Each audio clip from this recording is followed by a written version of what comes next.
Bueno, hola mi gente.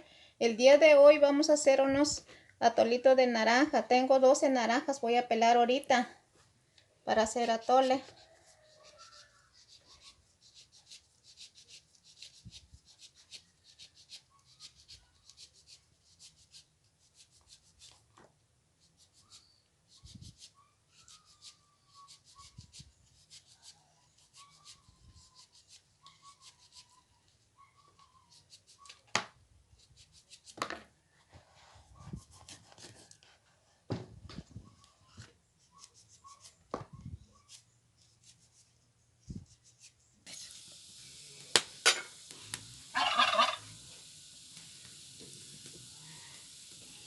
Bueno, ya tengo aquí mi olla.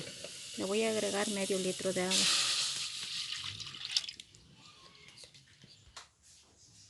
Bueno, ya tengo medio litro puro jugo de naranja.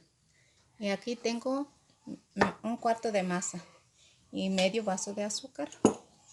Ahora ya lo vamos a agregar aquí en la licuadora, el juguito.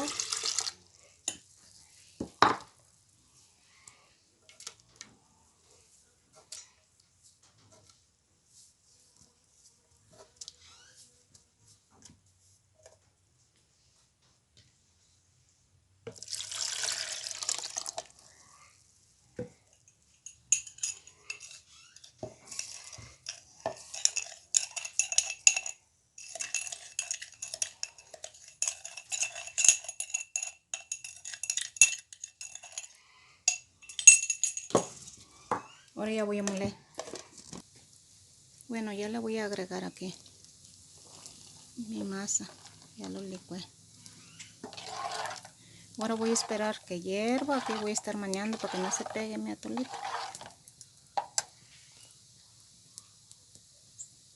Aquí tenemos nuestro atole. Ya hirvió y ya me sirvió aquí en esta tacita. Mira, aquí está, aquí, así quedó mi atolito. Si gustan, así van a hacer también.